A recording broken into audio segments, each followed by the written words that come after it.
Our study is to really try to understand at the molecular level the distinction between different types of cells in your brain. And we developed a new method to be able to understand these differences by looking at what's called the methylome. That is not the DNA sequence itself, but the modification of the cytosine bases on DNA can tell us one cell type from another. Your genome consists of 4 bases, A, T, C, and G, but the C can be modified by the addition of a methyl group. And different cell types have different methylation profiles. Decades ago, neurons were identified by their shape.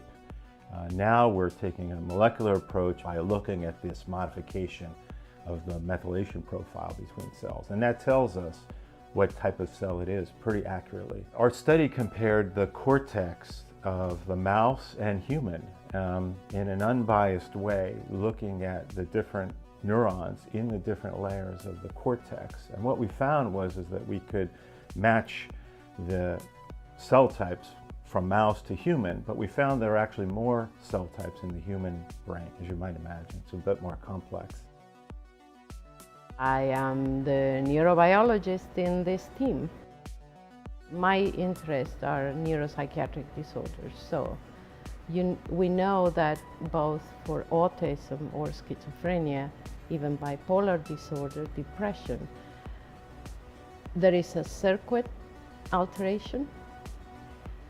Those circuits are formed by neurons, but we do not know how many participate in that circuit. And when that gets imbalanced, we do not really know which ones are the one imbalanced. And that is what we are after, to see whether there is something specific to a cell type that is affected in the disorders. The existing method for studying diseased brains does not separate brain cell types. So our study not only classifies cell types, we can also review how genes are being regulated in the brain.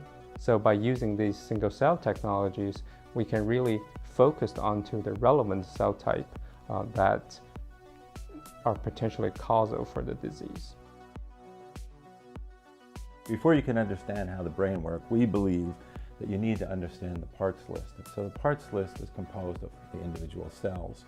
And more importantly, we can develop from this information new tools to be able to study particular cell populations once we know that they exist.